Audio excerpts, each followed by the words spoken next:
Hello everyone. आप सभी का स्वागत है और YouTube channel and digital platform पे। मैं आशा करता हूँ कि आप सब लोग अच्छे हैं। आज की जो हमारी क्लास है वो ऑन्कोलॉजी। ऑन्कोलॉजी की जो क्लास फिफ्थ है, आज अपन पढ़ने वाले हैं। उससे पहले अपन क्लास फोर्थ क्लास अपन प्रीवियस क्लास डिस्कस कर चुके हैं। तो इसके अंदर अपन ने बहुत सारे जो इम्पोर्टेंट टॉपिक है वो डिस्कस किए थे। जैसे ऑन्कोलॉजी का अपन ने इंट्रोडक्शन पढ़ा था, टीएनएम क्लासिफिकेशन पढ़ा था, टाइप्स ऑफ ट्यूमर पढ़ा था, या जो सर्जरी पढ़ी थी बहुत सारी, या कीमोथेरेपी पढ़ी थी। ठीक है, तो आज का जो हमारा टॉपिक रहने वाला है वो भी बहुत इंपॉर्टेंट होने वाला है एग्जाम पर्पज से। जो प्रीवियस बहुत सारी एग्जाम है उनमें क्वेश्चन इसमें से आए। आने वाली जो एग्जाम है उसके अंदर भी क्वेश्चन आ सकते हैं। ठीक है, तो जो आज का जो हमारा टॉपिक है वो रेडिएशन थेरेपी है। यदि अपन रेडिएशन थेरेपी की बात करें तो रेडिएशन थेरेपी में क्या करते हैं, बहुत सारी जो रेज हैं, यूवी रेज हो गई या गामा रेज हो गई, उनका यूज करके अपन क्या करते हैं, जो कैंसर ट्यूमर है उसको डिस्ट्रॉय करते हैं। पहले जैसे अपन ने पढ़ी सर्जरी, सर्जरी के अंदर अपन क्या करते हैं, जो ट्यूमर है उसको अपन वहां से निकाल लेते हैं बाहर। ठीक है, ऑपरेट करके बाहर निकाल देते हैं। वैसे ही अपन ने कीमोथेरेपी के अंदर पढ़ा, कीमोथेरेपी के अंदर अपन क्या करते थे, बहुत सारी ड्रग्स अपन ने पढ़ी, उसका ड्रग्स का यूज करके अपन क्या करते थे, जो कैंसर है उसको ट्रीट करते थे। वैसे ही रेडिएशन थेरेपी में अपन क्या करते हैं, रेज का यूज करके अपन क्या करते हैं, जो ट्यूमर सेल है उसको डिस्ट्रॉय करते हैं। ठीक है, तो radiation therapy is a form of cancer treatment in which the highly ionic rays used to destroy the DNA of cells for treatment of cancer। ठीक है, सिंपल सा है, जो कैंसर का जो सेल है उसका जो डीएनए है उसको अपन रेज के थ्रू अपन क्या करते हैं, डिस्ट्रॉय करते हैं। ठीक है, यदि बात करें अपन जो कैंसर पढ़ी है उसके अंदर, यदि आप अपन देखेंगे तो इसका प्राइमरी ट्रीटमेंट, यदि जो प्राइमरी जो फर्स्ट ट्रीटमेंट की बात करें वो रेडिएशन थेरेपी होता है। किसी को भी पेशेंट को कैंसर हो जाती है तो अपन उसको फर्स्ट जो अपना ट्रीटमेंट चॉइस होता है वो रेडिएशन थेरेपी होता है। ठीक है, तो इसको अपन क्या बोलते हैं, प्राइमरी ट्रीटमेंट ऑफ कैंसर बोलते हैं। ठीक है, क्या बोल सकते हैं, प्राइमरी ट्रीटमेंट ऑफ कैंसर। यदि नेक्स्ट बात करें तो इसके अंदर अपन टाइप्स ऑफ ट्यूमर पढ़ने, टाइप्स ऑफ रेडिएशन थेरेपी पढ़ने वाले हैं। इसके अंदर अपन दो टाइप्स की रेडिएशन थेरेपी पढ़ेंगे। एक होती है एक्सटर्नल रेडिएशन थेरेपी, एक होता है इंटरनल रेडिएशन थेरेपी। यदि अपन बात करें एक्सटर्नल रेडिएशन थेरेपी में क्या होता है, जो अपन जो सोर्स यूज करते हैं या जो सब्सटेंस यूज करते हैं वो कहाँ होता है, अपना बॉडी के बाहर होता है। ठीक है, तो इंटरनल होता है, उसके अंदर जो सब्सटेंस यूज करेंगे वो बॉडी के अंदर इम्प्लांट करेंगे। ठीक है, और जो एक्सटर्नल की बात करें तो एक्सटर्नल में जो भी सब्सटेंस होगा वो बॉडी के बाहर होगा। जैसे अपन बहुत सारी जो मशीन देखते हैं, जैसे अपन ने देखी सीटी स्कैन होगी, एमआरआई मशीन देखें, वैसे ही क्या होता है, जो एक्सटर्नल रेडिएशन थेरेपी होती है उसकी मशीन होती है, उसके थ्रू अपन क्या करते हैं, बाहर से ही क्या होता है, जो कैंसर ट्यूमर है उसके ऊपर रेस डालते हैं और वहीं से क्या करते हैं, डिस्ट्रॉय करते हैं। तो इसको अपन क्या बोलते हैं, टेलीथेरेपी बोलते हैं। जो एक्सटर्नल रेडिएशन थेरेपी है उसको अपन क्या बोल सकते हैं, टेलीथेरेपी बोल सकते हैं। ठीक है, नेक्स्ट यदि बात करें, in this the radio active substance is out and external of the body. जो रेडियो एक्टिव सब्सटेंस है वो अपन यूज करते हैं वो बॉडी से बाहर होता है। ठीक है, इसके अंदर जो रेडियो आइसोटोप यूज करते हैं वो कोबाल्ट 16 है। ठीक है, और जो कोबाल्ट 16 है जो एक्सटर्नल रेडिएशन थेरेपी है उसके अंदर मोस्ट कॉमन यूज होने वाला रेडियो आइसोटोप है। ठीक है, जो मोस्ट कॉमन यूज होता है रेडियो आइसोटोप इन एक्सटर्नल रेडिएशन थेरेपी वो होता है कोबाल्ट 16। ठीक है, तो डायरेक्ट क्वेश्चन आता है कि जो एक्सटर्नल रेडिएशन थेरेपी है उसके अंदर जो रेडियो आइसोटोप अपन मोस्ट कॉमन यूज करते हैं तो वो क्या है। ठीक है, तो वो कोबाल्ट 16 होता है। यदि नेक्स्ट बात करें, नेक्स्ट अपनी जो थेरेपी आएगी वो इंटरनल रेडिएशन थेरेपी आएगी। इंटरनल रेडिएशन थेरेपी में अपन क्या करते हैं, जो सब्सटेंस है उसको क्या करते हैं, बॉडी के अंदर प्लेस करते हैं। ठीक है, अपन को क्या करना है, इंटरनल बॉडी के इंटरनल लेके जाना है। ठीक है, अपन उसको ओरली भी दे सकते हैं, उसको आईवी भी दे सकते हैं, या क्या कर सकते हैं, किसी कैविटी के अंदर अपन उसको इम्प्लांट भी कर सकते हैं। ठीक है, तो इसको अपन अनदर नेम की बात करें तो इसको क्या बोल सकते हैं, ब्रेसी थेरेपी बोल सकते हैं। इसका दूसरा नाम है ब्रेसी थेरेपी। ठीक है, इन this the radio active substance is placed in inside of the body. ठीक है, जो रेडियो एक्टिव सब्सटेंस है वो बॉडी के अंदर इनसाइड अपन क्या करते हैं, प्लेस्ड करते हैं। ठीक है, इनसाइड प्लेस्ड करते हैं। यदि इसके अंदर यदि अपन पढ़ते हैं तो दो प्रकार के अपन रेडियो एक्टिव सब्सटेंस पढ़ते हैं, एक होता है अनसील्ड, एक होता है सील्ड। अनसील्ड की बात करें तो अनसील्ड अपन क्या कर सकते हैं, ओरली दे सकते हैं, आईवी दे सकते हैं। लेकिन जो अनसील्ड सब्सटेंस होता है उसके साइड इफेक्ट बहुत ज्यादा होते हैं। ठीक है, तो इसका अपन कम यूज करते हैं, जो सील्ड रेडियो एक्टिव सब्सटेंस ज्यादा यूज करते हैं। ठीक है, unsealed radioactive substance administer through oral and IV and orally दे सकते हैं। ठीक है, जब भी किसी पेशेंट को, मान लो किसी पेशेंट को अपन क्या करना है, जो अनसील्ड सब्सटेंस है वो ओरली देना है, तो वो क्या करता है, अपनी जीआईटी को भी डैमेज करता है। ठीक है, तो जो अनसील्ड रेडियो एक्टिव सब्सटेंस है वो उसके साइड इफेक्ट ज्यादा है, लेस यूज है। ठीक है, उसका अपन यूज कम करते हैं then sealed radioactive substance. Sealed radioactive substance की बात करें तो सील्ड रेडियो एक्टिव सब्सटेंस में क्या करते हैं, इसको एडमिनिस्टर करते हैं इनटू केविटी के अंदर। ठीक है, केविटी के अंदर क्या करते हैं, इसको एडमिनिस्टर करते हैं। ठीक है, और वहीं से क्या करते हैं, जो कैंसर सेल है उसको डिस्ट्रॉय करते हैं, वहां से रेस डालते हैं और वहीं से क्या होता है, उसको डिस्ट्रॉय करते हैं। इसके अंदर जो रेडियो आइसोटोप अपन यूज करते हैं वो आयोडीन 131 है। ठीक है, रेडियो आइसोटोप आयोडीन 131 यूज करते हैं। ठीक है, उसके अंदर जो एक्सटर्नल थी उसके अंदर अपन ने क्या किया, कोबाल्ट 16 यूज किया था, वहां इंटरनल के अंदर अपन क्या करते हैं, आयोडीन 131 का यूज करते हैं। ठीक है, नेक्स्ट यदि टॉपिक की बात करें जो रेडिएशन थेरेपी के अंदर अपन पढ़ने वाले हैं, नेक्स्ट अपना है डोजेज ऑफ रेडिएशन। जो अपन डोज देते हैं रेडिएशन, उसको अपन मेजर कैसे करते हैं, किसके अंदर मेजर करते हैं। तो जो डोज होती है रेडिएशन की, अपन उसको किसके अंदर मेजर करते हैं, ग्रेज के अंदर अपन उसको क्या करते हैं, मेजर करते हैं। यदि ग्रेज की बात करूं, तो जो 1 ग्रेज होता है उसके अंदर कितना होता है, 100 रेड होता है। ठीक है, तो यहाँ रेड की बात करूँ तो रेड यहाँ पे कलर नहीं है। रेड की फुल फॉर्म की बात करूँ तो रेड की फुल फॉर्म होती है रेडिएशन इमिशन डोज। ठीक है, तो एक ग्रेज के अंदर 100 रेड होते हैं। ठीक है, तो जो अपन डोज ऑफ रेडिएशन है वो ग्रेज के अंदर होते हैं। ठीक है, जो इसका मेजरमेंट है डोज का अपन ग्रेज के अंदर करते हैं। ठीक है, नेक्स्ट यदि अपन टॉपिक बात करें तो आता है अपना रेडिएशन सेफ्टी। अपन किसी पेशेंट को रेडिएशन दे रहे हैं तो उस दौरान अपन क्या क्या सेफ्टी यूज कर सकते हैं। ठीक है, तो फर्स्ट बात करूँ, जो रेडिएशन है वो should be given in divided dose. जो रेडिएशन थेरेपी है वो डिवाइडेड डोज के अंदर होनी चाहिए। ऐसे नहीं है कि एक डोज दी, दूसरी डोज दी, या एक साथ सारी डोज दे दी, ऐसा नहीं होना चाहिए। जो डोज है वो डिवाइडेड डोज के अंदर होनी चाहिए। यदि अपन एक साथ देते हैं तो उसके नेगेटिव इफेक्ट अपन को ज्यादा देखने को मिलेगा। ठीक है, फॉर नर्सिंग सेफ्टी। ठीक है, यदि नर्स सेफ्टी की बात करो तो इसके अंदर अपन याद करने के लिए अपन क्या याद करते हैं, टीडीएस। ठीक है, यदि टी फॉर बात करूँ, टी का मतलब होता है टाइम। टाइम अपन को क्या है, एज लेस एज पॉसिबल अपन को उसको पेशेंट के साथ टाइम स्पेंड करना है। ठीक है, कम से कम अपन को क्या है वहाँ पे टाइम इसको स्पेंड करना है। ठीक है, यदि बात करूँ next D, D for the distance. जो अपना जो रेडियो एक्टिव सब्सटेंस होता है उससे जो अपनी दूरी है वो कम से कम भी 20 फीट की दूरी होनी चाहिए। ठीक है, नेक्स्ट बात करते हैं एस की। एस फोर होता है सील्ड। सील्ड के अंदर अपन क्या पढ़ते हैं, लेड एप्रन है वो अपन को पहन के रखना है। लेड एप्रन क्या करता है, अपनी बॉडी को प्रोटेक्ट करता है फ्रॉम द रेज। ठीक है, अपनी बॉडी को प्रोटेक्ट करेगा। ठीक है, तो ये फोर नर्सेज सेफ्टी थी। इसके अंदर अपन तीन चीज पढ़ते हैं, T for time, D for distance और एस फॉर शील्ड। ठीक है, नेक्स्ट यदि बात करें, नेक्स्ट एक इम्पोर्टेंट नोट है जिसकी अपन बात करेंगे। ठीक है, इसमें से एग्जाम में से बहुत बार एग्जाम में क्वेश्चन आते हैं। If radio active substance is misplaced, यदि रेडियो एक्टिव सब्सटेंस मिसप्लेस्ड हो जाए तो अपन को क्या करना चाहिए। तो फर्स्ट है कि डोंट री इंसर्ट द सब्सटेंस। जो सब्सटेंस है उसको कभी भी री इंसर्ट नहीं करना है, क्योंकि हो सकता है कि जो अपन री इंसर्ट कर रहे हैं तो उस टाइम जो आसपास के ऑर्गन है वो इफेक्ट हो सकते हैं। ठीक है, और जो अपन वहां पे प्लेस्ड जो राइट पोजीशन है उस पर प्लेस्ड ना कर पाए। ठीक है, तो अपन को कभी भी एज ए नर्स उसको वापस री इंसर्ट कहीं नहीं कभी भी नहीं करना चाहिए। ठीक है, नेक्स्ट यदि बात करें कि collect substance with long handle forces.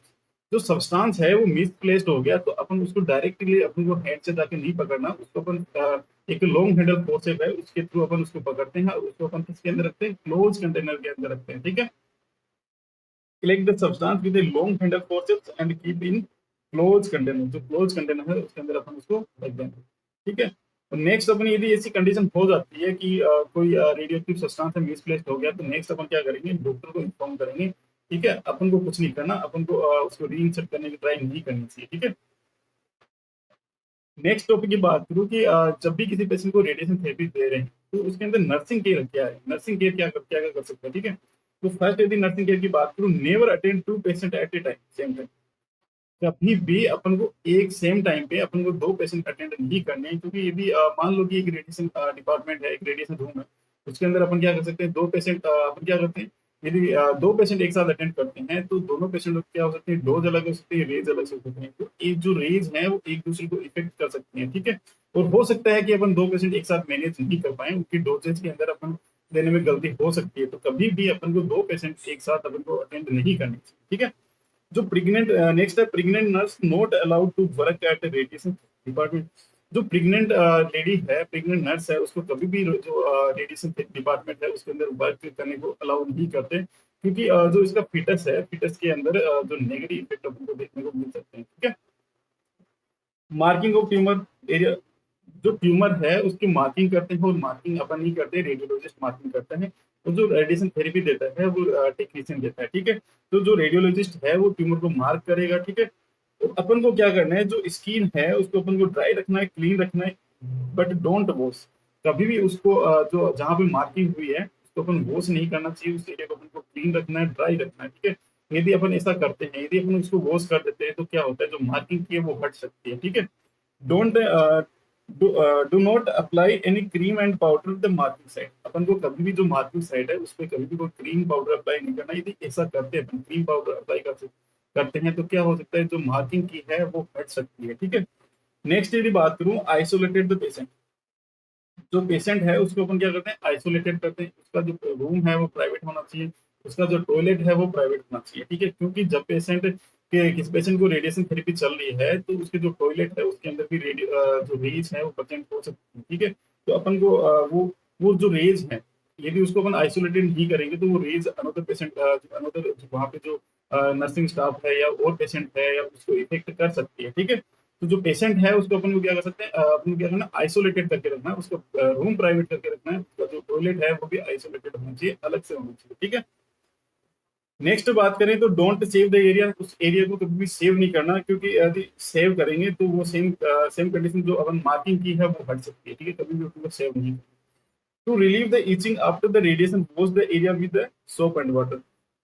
अपन उस टीचिंग को रिलीव कराने के लिए अपन क्या करते हैं, उस एरिया को क्या कर सकते हैं, वॉश कर सकते हैं विद सोप एंड वाटर। लेकिन ये अपन जो वॉश करना है वो अपन आफ्टर रेडिएशन कर सकते हैं, बिफोर रेडिएशन नहीं करते, क्योंकि जो मार्किंग की है वो कर सकती है। तो आफ्टर रेडिएशन अपन उसको सोप एंड वाटर से क्या कर सकते हैं, उसको वॉश कर सकते हैं फॉर रिलीविंग ईचिंग, ठीक है।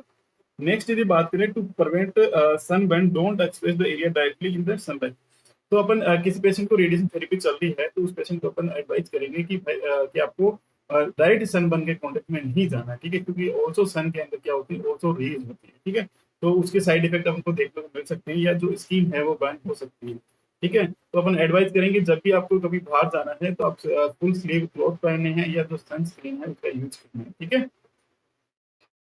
नेक्स्ट यदि बात करें रेडिएशन थेरेपी के अंदर, रेडिएशन थेरेपी के अंदर पढ़ेंगे कि 4 R of radiobiology. 4 R of radiobiology की बात करें तो ये क्या होता है, ठीक है। 4 आर ऑफ रेडियो बायोलॉजी के इससे अपन क्या कर सकते हैं, जो अपन ये 4 आर पढ़ने वाले हैं, इस इन आर की वजह, आर के अकॉर्डिंग अपन क्या कर सकते हैं, प्लानिंग कर सकते हैं। जो अपन रेडिएशन थेरेपी दे रहे हैं वो मोर इफेक्टिव बना सकते हैं, ठीक है। तो the 4 hours of radiation therapy refer to four key biological principles that explain how tissue respond to radiation. These help to guide the planning and effectiveness of the radiation. कि 4 are के according अपन को क्या पता चलता है, इसके according अपन देख सकते हैं जो अपन रेडिएशन अपन दे रहे हैं उसका इफेक्टिवनेस क्या है, या जो अपनी जो कैंसर सेल है, जो नॉर्मल सेल है या अपनी बॉडी है वो क्या रिस्पॉन्ड कर रही है अगेंस्ट द रेडिएशन, ठीक है। तो अकॉर्डिंग टू 4 आर अपन उसकी प्लानिंग कर सकते हैं, उसकी इफेक्टिवनेस को बढ़ा सकते हैं रेडिएशन थेरेपी पे, ठीक है। यदि फर्स्ट आर की बात करूं तो फर्स्ट आर का मतलब होता है repair of damage gain. First R का मतलब क्या होता है, रिपेयर ऑफ डैमेज गेन। यदि रिपेयर ऑफ डैमेज देने की बात करें तो जो अपन रेडिएशन थेरेपी देते हैं वो हमेशा अपन को क्या करनी है, डिवाइड एंड डोज के अंदर देनी है। क्योंकि जब भी अपन रेडिएशन थेरेपी देते हैं तो जो अपनी कैंसर सेल तो डैमेज होती होती है, लेकिन उसके साथ क्या होती है, जो नॉर्मल सेल है वो भी डैमेज हो सकती है। तो अपन को क्या करना है, उसको वापस रीग्रोथ होने के लिए बीच में गैप देना होता है, ठीक है। तो उसको ऐसा नहीं है कि एक डोज दी फिर उसके घंटे में दूसरी डोज दे दी, तीसरी डोज दे दी, उन दो डोज दे रहे हैं या 3 डोज दे रहे हैं, उनके बीच में गैप होना चाहिए। जो अपनी नॉर्मल सेल है उसको वापस रीग्रोथ होने के लिए टाइम मिलना चाहिए, ठीक है। नेक्स्ट बात करें redistribution of cell in cell cycle. Cell cycle की बात करूं तो मैंने प्रीवियस क्लास में बताया था कि अपन ने 2 प्रकार के सेल साइकिल पढ़े थे, एक एम फेज पढ़ा था, इंटरफेज पढ़ा था। इंटरफेज के अंदर अपन ने G0 देखा था, G1 देखा था, एस देखा था, G2 फेज देखा था, ठीक है। तो जो रेडिएशन थेरेपी है वो सेंसिटिव होती है सेल साइकिल से। तो कुछ पर्टिकुलर सेल साइकिल हैं जैसे अपन पढ़ते हैं G2 फेज हो गया, जो एम फेज है उनके अगेंस्ट जो रेडिएशन थेरेपी है वो सेंसिटिव, मोर सेंसिटिव होती है, ठीक है। तो जब भी किसी पेशेंट की यदि G2 फेज या एम फेज है तो उसके अंदर अपन क्या करते हैं, अपन रेडिएशन थेरेपी देते हैं, जिससे क्या है अपनी जो सेल है वो इजिली डैमेज हो सके, इजिली डिस्ट्रॉय हो सके, ठीक है। तो सेकंड आता है redistribution of cell in cell cycle. Next बात करते हैं रीपॉपुलेशन। रीपॉपुलेशन की बात करें तो रीपॉपुलेशन क्या होता है, जब भी किसी पेशेंट को हम रेडिएशन थेरेपी देते हैं तो जो कैंसर सेल है जो डिस्ट्रॉय होती है, जब अपने फर्स्ट डोज दी उससे क्या होगी, कैंसर सेल अपनी थोड़ी बहुत डिस्ट्रॉय होगी। तो जो डिस्ट्रॉय सेल है वो क्या करती है, अपने आप को ट्राई करती है रीग्रोथ करने की, ठीक है। तो जो अपन को रेडिएशन थेरेपी है वो डिवाइड एंड डोज के अंदर देनी चाहिए। मान लो कि अपन ने जो रेडिएशन थेरेपी एक साथ अपन ने दे दी, ठीक है, जो कैंसर सेल है वो डिस्ट्रॉय होगी, लेकिन वो ट्राई करेगी, उसके बाद ट्राई करेगी रीग्रोथ होने की, तो वो अपने आप को ग्रोथ कर लेती है, ठीक है। तो अपन क्या करते हैं, उसको डिवाइडेड डोज के अंदर देते हैं। फर्स्ट डोज दी, फर्स्ट डोज के अंदर वो डिस्ट्रॉय हुई, तो वो सेल क्या करेगी, नेक्स्ट क्या करेगी, वो सेल अपने आप को ग्रोथ करना स्टार्ट करेगी, रीग्रोथ करने की ट्राई करेगी। तो अपन क्या करते हैं, उसके अंदर दूसरी डोज दे देंगे, तो जो रीग्रोथ हो रही है सेल, वो भी क्या हो जाएगी, इजिली डिस्ट्रॉय हो जाएगी, ठीक है। यदि नेक्स्ट बात करें, नेक्स्ट आर की बात करें, नेक्स्ट आर का मतलब होता है ऑक्सीजनेशन ऑफ हाइपोक्सिक। जो रेडिएशन थेरेपी होती है, जो ऑक्सीजनिक जो सेल है उस पर मोर इफेक्टिव होती है, ठीक है, देन द हाइपोक्सिक सेल। तो अपन क्या करते हैं, जो कैंसर सेल है, ठीक है, तो अपन उसको यदि रेडिएशन थेरेपी देंगे तो जो ऑक्सीजनिक उसका जो पार्ट होता है वो इजिली डिस्ट्रॉय हो जाता है, ठीक है, जो ऑक्सीजनेटेड पार्ट है वो इजिली डिस्ट्रॉय हो जाएगा। तो जो हाइपोक्सिक सेल है, यदि मान लो कि कोई सेल है, ठीक है, उसका आधा पार्ट क्या है हाइपोक्सिक है, आधा पार्ट क्या है उसका ऑक्सीजनेटेड है। तो अपन ने उसको फर्स्ट डोज दी, फर्स्ट डोज से क्या होगा, जो ऑक्सीजनेटेड पार्ट है वो डिस्ट्रॉय होगा। तो जो हाइपोक्सिक सेल है उसके अंदर मोर ऑक्सीजनेट जो मोर ऑक्सीजन उसके अंदर सप्लाई होगी, वो जो हाइपोक्सिक सेल है वो भी क्या हो जाएगी, ऑक्सीजनेटेड सेल हो जाएगी। तो जो नेक्स्ट डोज देंगे तो उसके अंदर जो सेल है वो भी डिस्ट्रॉय, इजीली अपन उसको डिस्ट्रॉय कर सकते हैं, क्योंकि वो भी ऑक्सीजनेटेड हो चुकी है, ठीक है। तो जो सिंपल सा इसका मतलब है कि जो अपनी रेडिएशन थेरेपी है, जो ऑक्सीजनेटेड सेल है उसके अगेंस्ट मोर इफेक्टिव होती है, ठीक है। तो ये अपनी रेडिएशन थेरेपी थी। यदि अपन आज का जो नेक्स्ट टॉपिक की बात करें, नेक्स्ट जो अपना टॉपिक होएगा वो बोन मेरो ट्रांसप्लांटेशन होगा। बोन मेरो ट्रांस, इसके अंदर से भी बहुत सारे क्वेश्चन एग्जाम में पूछे जाते हैं, ठीक है। तो अच्छे से पढ़ना। यदि बात करें बोन मेरो ट्रांसप्लांटेशन, तो बोन मेरो ट्रांसप्लांट के अंदर अपन क्या करते हैं, अपन जो स्टीम सेल है या जो बोन मेरो है उसको क्या करते हैं, बॉडी से निकालते हैं और उसको क्या करते हैं, वापिस ट्रांसप्लांट कर देते हैं। तो इसको अपन क्या बोल सकते हैं, स्टीम सेल बोल सकते हैं। तो इसके अंदर क्या करते हैं, जो बोन मेरो है उसके अंदर स्टीम सेल प्रेजेंट होती है, स्टीम सेल को अपन क्या करते हैं, वहां से निकालते हैं। Before the radiation therapy, before the chemotherapy अपन उसको निकालते हैं। After radiation therapy, after chemotherapy अपन उसको क्या कर देते हैं, वापस ट्रांसप्लांट कर देते हैं, ठीक है। तो bone marrow transplantation is a process of taking stem cell from the patient bone marrow for retransfusion followed chemotherapy and or radiation, ठीक है। अपन क्या करते हैं, किसी पेशेंट से अपन ने क्या किया, किसी पेशेंट को कीमोथेरेपी जानी है, रेडिएशन थेरेपी जानी है, तो उससे पहले क्या करते हैं अपन, उससे पेशेंट से अपन क्या स्टीम सेल निकाल लेते हैं, स्टीम सेल निकाल लेते हैं, और उसके बाद जब रेडिएशन थेरेपी होती है, कीमोथेरेपी होती है, उसके बाद अपन क्या करते हैं, स्टीम सेल को अपन दोबारा से बॉडी के अंदर ट्रांसप्लांट कर देते हैं, जिससे क्या होता है, जो अपनी आरबीसी है, डब्ल्यूबीसी है, प्लेटलेट्स है, उसका जो लेवल है वो मेंटेन रह पाता है, ठीक है। This process is known as the stem cell transplantation, क्योंकि अपन को क्या, बोन मेरो के अंदर से क्या है, स्टीम सेल को निकालना है, स्टीम सेल को ही क्या करना है, ट्रांसप्लांट करना है, ठीक है। Stem cell are responsible for production of WBC, RBC and platelets. Stem cell होती है वो किसके लिए रिस्पॉन्सिबल होती है, जो अपनी डब्ल्यूबीसी होती है, आरबीसी होती है और जो प्लेटलेट्स होती है उसके लेवल को मेंटेन करने के लिए ये रिस्पॉन्सिबल होता है। क्योंकि जब भी किसी पेशेंट को कीमोथेरेपी देते हैं तो वहाँ क्या होता है, वहाँ पेन साइटोपेनिया आपको देखने को होता है। पेन साइटोपेनिया मैंने प्रीवियस क्लास में बताया कि जो डब्ल्यूबीसी है, आरबीसी है, जो प्लेटलेट्स है, उसका लेवल क्या होता है, कम हो जाता है। और जो कीमोथेरेपी है वो क्या करती है, वो जो फास्टेस्ट जो ग्रोइंग सेल है उनको इफेक्ट करती है। जो बोन मेरो के अंदर जो सेल है, डब्ल्यूबीसी, आरबीसी, प्लेटलेट्स, वो क्या होती है, फास्टेस्ट ग्रोइंग सेल होती है, ठीक है। इनको वो इफेक्ट करेगी, इनको डिस्ट्रॉय करेगी, तो इनका लेवल कम हो जाएगा। इसलिए अपन क्या करते हैं, जो स्टीम सेल है उसको अपन बिफोर कीमोथेरेपी, रेडिएशन थेरेपी अपन उसको वहां से निकाल लेते हैं। आफ्टर कीमोथेरेपी, रेडिएशन थेरेपी अपन उसको क्या करते हैं, वापिस बॉडी के अंदर ट्रांसफर कर देते हैं, ठीक है। तो इसके अंदर बात करें कि site of bone marrow aspiration, site of bone marrow aspiration की बात करें तो इसमें से हर बहुत सारी एग्जाम में क्वेश्चन आए हुए हैं। इसकी जो साइट है वो इम्पोर्टेंट है बोन मेरो एस्पिरेशन की। तो इसकी साइट बात करें, यदि अडल्ट के अंदर बात करें, यदि कोई अडल्ट है उसके अंदर बात करें, तो जो पोस्टीरियर इलियक क्रीज रहता है वो मोस्ट कॉमन साइट होती है फॉर एस्पिरेशन। यदि वही बात करें children, children up to 2 year, ठीक है, 2 साल के बच्चे के लिए जो मोस्ट कॉमन जो साइट होती है वो होती है टीबिया, ठीक है। अपन क्या कर सकते हैं, टीबिया से निकाल सकते हैं। तो इसके अंदर अप टू 2 ईयर देके एग्जाम में अपन को क्वेश्चन पूछ सकता है, ठीक है।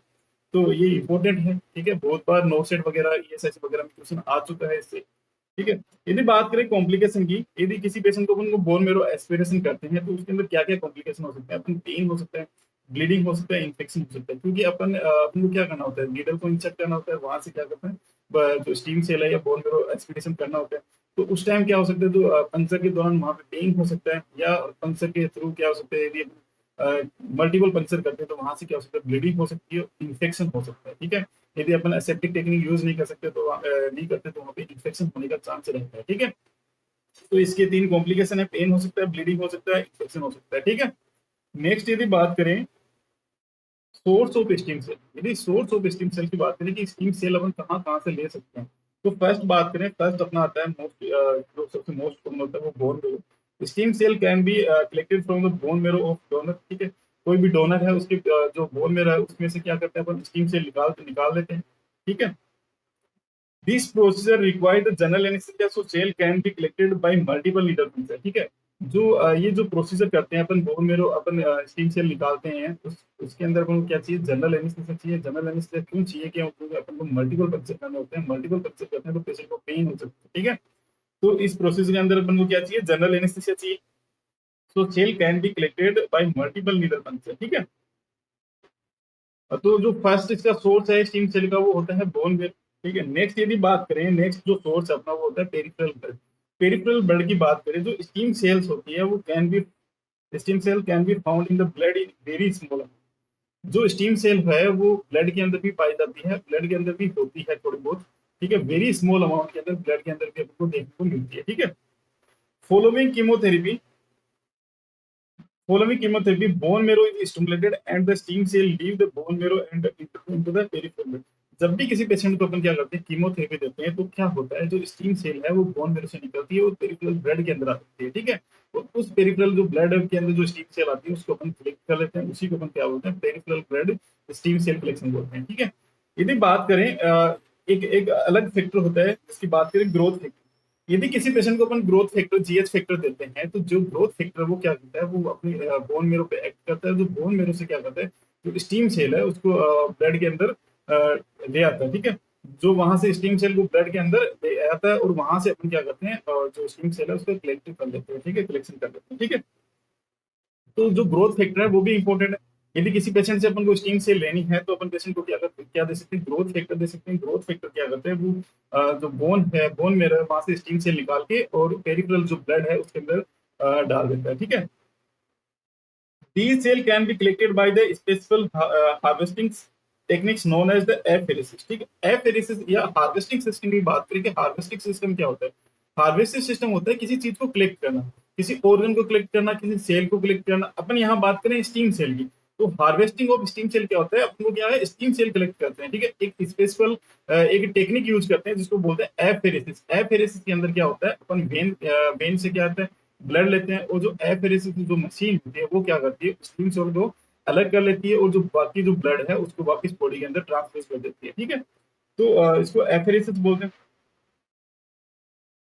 ठीक है, एफेरेसिस सिंपल से, एफेरेसिस के अंदर एक मशीन यूज करते हैं जिसको बोलते हैं एफेरेसिस मशीन। एफेरेसिस मशीन क्या करती है, जो अपनी बॉडी से ब्लड लेती है। ठीक है, और ब्लड जो ब्लड के अंदर जो स्टीम सेल है उसको अलग कर लेती है और जो बाकी ब्लड है वापस बॉडी के अंदर ट्रांसफर कर देती है। ठीक है, सिंपल। ठीक है, तो ये अपना नेक्स्ट सोर्स था पेरिफेरल ब्लड। पेरिफेरल ब्लड से भी अपन क्या कर सकते हैं, स्टीम सेल ले सकते हैं, जिसके अंदर ग्रोथ फैक्टर इज इंपॉर्टेंट है। कीमोथेरेपी अपन किसी पेशेंट को देते हैं तो भी क्या होता है, जो बोन मेरो है उससे स्टीम सेल ब्लड के अंदर आ जाती है। ठीक है, नेक्स्ट यदि बात करें, नेक्स्ट जो सोर्स है वो अपना होता है umbilical cord blood. Umbilical cord blood की बात करें तो इसके अंदर क्या होता है, umbilical cord blood is discarded when baby.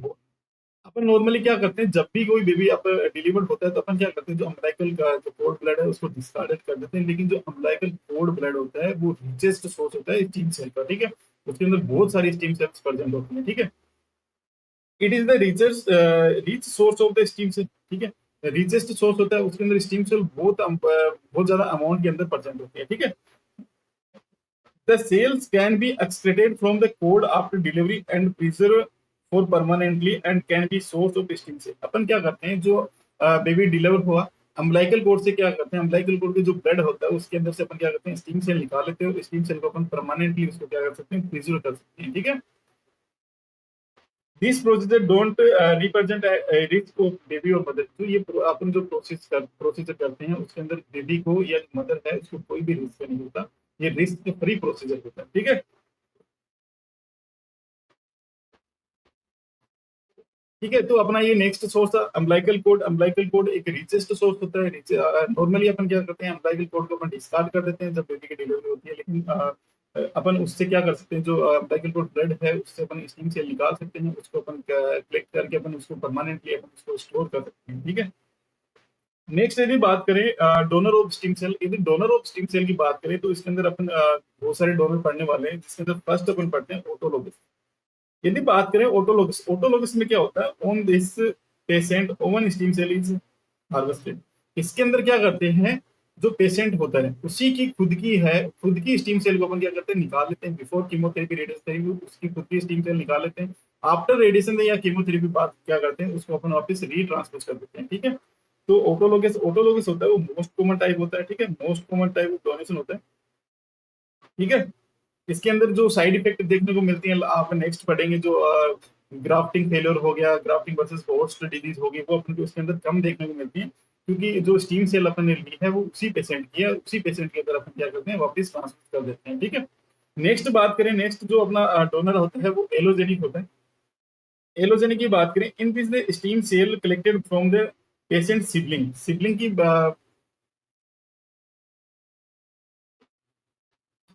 Sibling की बात करूं तो सिबलिंग का मतलब होता है लाइक जो अपने ब्रदर होते हैं या सिस्टर होते हैं, जो एक सेम पेरेंट के जो बच्चे होते हैं। ठीक है। तो उसमें से क्या करते हैं, जैसे अपना ब्रदर हो गया, सिस्टर हो गया, उनकी स्टीम सेल अपन कलेक्ट करते हैं और वो स्टीम सेल पेशेंट के अंदर ट्रांसमिट कर देते हैं। ठीक है। तो ये एलोजेनिक है। एलोजेनिक के साइड इफेक्ट अपन को बहुत ज्यादा देखने को मिलते हैं। ठीक है। नेक्स्ट यदि बात करें, नेक्स्ट जो अपना डोनर आता है वो उसको बोलते हैं सीजेनिक। सीजेनिक से मतलब होता है, सिनेजेनिक का मतलब होता है ट्विंस डोनेशन। ठीक है। जो अपना ट्विंस ब्रदर हो सकती है, ट्विंस सिस्टर हो सकती है, उसकी स्टीम सेल को अपन पेशेंट के अंदर ट्रांसफर कर देते हैं। ठीक है। उसको बोलते हैं सिंजेनिक। ठीक है। नेक्स्ट बात करते हैं अनरिलेटेड डोनेशन। अनरिलेटेड डोनेशन की बात करते हैं बाय अननोन, अननोन सोर्स। ठीक है। अपन को पता नहीं है किसका स्टीम सेल है, अननोन सोर्स से अपन क्या करते हैं, स्टीम सेल ले लेते हैं और उसको अपन क्या करते हैं, ट्रांसफर कर देते हैं। ठीक है। कोई मान लो कि अनदर पर्सन है जिसका अपना कोई रिलेशन नहीं है, उससे अपन स्टीम सेल ले लिया, वो अपने बॉडी के अंदर ट्रांसफर कर दिया किसी पेशेंट के, तो वो होता है अनरिलेटेड डोनेशन। ठीक है। तो ये इसके सोर्स थे। ठीक है, डोनर थे कि अपन किस किस से अपन क्या स्ट्रीम से ले सकते हैं। ठीक है। अब बात करते हैं next, bone marrow transmission procedure होता है, अपन वो कैसे करते हैं। यदि प्रोसीजर की बात करें तो इसके अंदर क्या करते हैं, तो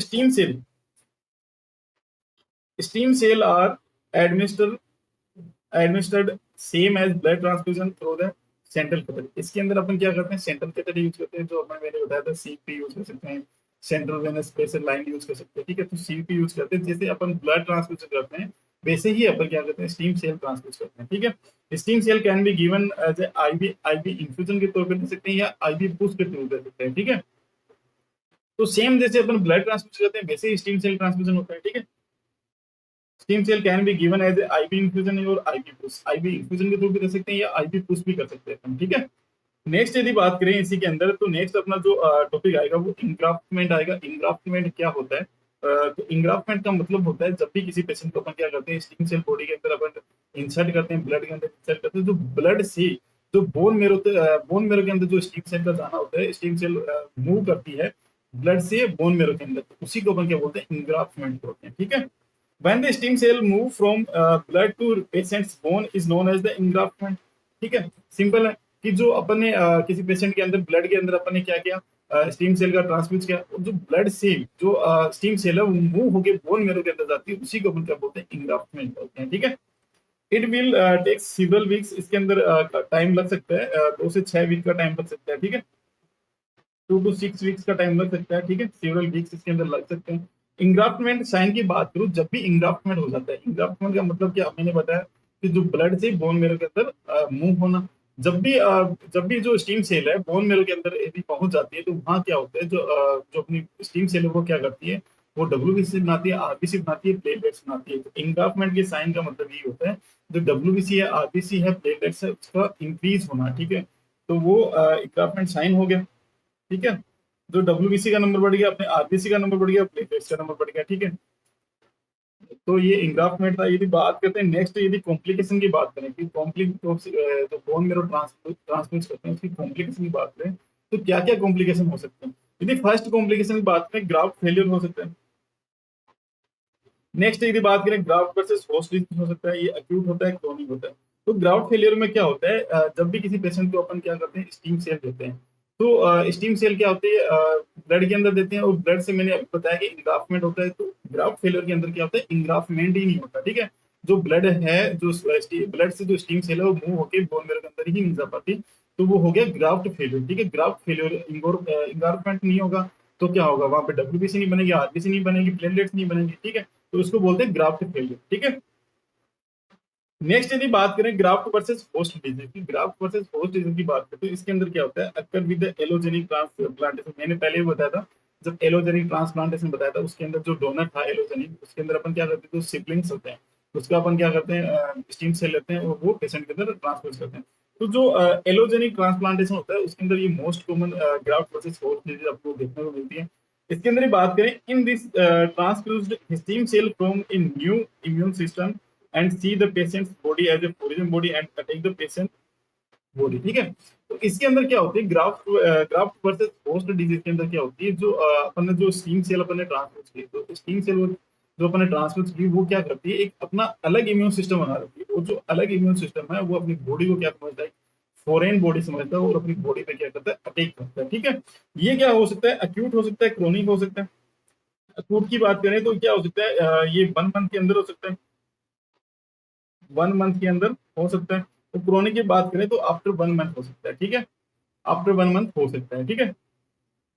नेक्स्ट यदि बात करें, नेक्स्ट जो अपना कॉम्प्लिकेशन आता है वो वेनो ओक्लूसिव डिजीज आता है। वेनो ओक्लूसिव डिजीज को अपन क्या बोल सकते हैं, सिनोसाइडल ऑब्स्ट्रक्शन बोल सकते हैं, ऑब्स्ट्रक्शन सिंड्रोम बोल सकते हैं। सिनोसाइडल का मतलब होता है जो अपनी छोटी छोटी जो वेन्स होती हैं उनको अपन क्या बोलते हैं, सिनोसाइडल्स बोल सकते हैं, ठीक है।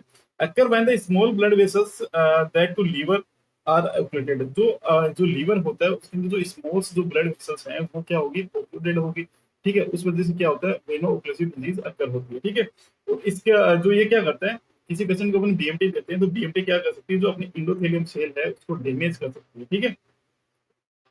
जो अपनी जो लीवर है, लीवर की जो इंडोथेलियम सेल्स हैं, जो वेन्स है वहां की, जो आपकी इंडोथेलियम जो सेल्स हैं उसको डैमेज करती है। अपन डीओसी की बात करें तो डीओसी अपन क्या करते हैं, डीओसी अपन देते हैं डी फिब्रोटाइड, ठीक है। डी फिब्रोटाइड अपन उसको दे सकते हैं, ठीक है। डी फिब्रोटाइड क्या करती है, जो अपने इंडोथेलियम सेल्स है उसको क्या करती है, प्रोटेक्ट करती है। जो अपनी इंडोथेलियम सेल है उसको क्या करेगी, प्रोटेक्ट करेगी, ठीक है। या जो न्यू एंडोथेलियम सेल है उसको बनने में हेल्प करती है, ठीक है। नेक्स्ट यदि बात करें, नेक्स्ट जो नर्सिंग रिस्पॉन्सिबिलिटी की बात करें कि नर्सिंग रिस्पॉन्सिबिलिटी डीएमटी के अंदर अपन क्या क्या नर्सिंग रिस्पॉन्सिबिलिटी देखने को मिल सकती है। यदि बात करें नर्सिंग रिस्पॉन्सिबिलिटी की, after BMT infection and bleeding main concern, क्योंकि जब भी किसी पेशेंट को बीएमटी अपन करते हैं, जो बोन मेरो ट्रांसफ्यूज करते हैं, तो उसके अंदर क्या होता है, ब्लीडिंग का चांस हो सकता है, इन्फेक्शन का चांस होता है। मैंने जैसे पहले बताया कि उसके अंदर क्या करते हैं, अपन मल्टीपल पंक्चर करते हैं, उस वजह से क्या होता है, ब्लीडिंग हो सकती है, इन्फेक्शन हो सकता है, क्योंकि अपन वहां पे हो सकता है कि वहां पे एसेप्टिक टेक्निक अपन ने यूज नहीं किया हो। तो उस वजह से क्या होता है, जो इन्फेक्शन एंड जो ब्लीडिंग है वो मेन कंसर्न होता है अपना, ठीक है।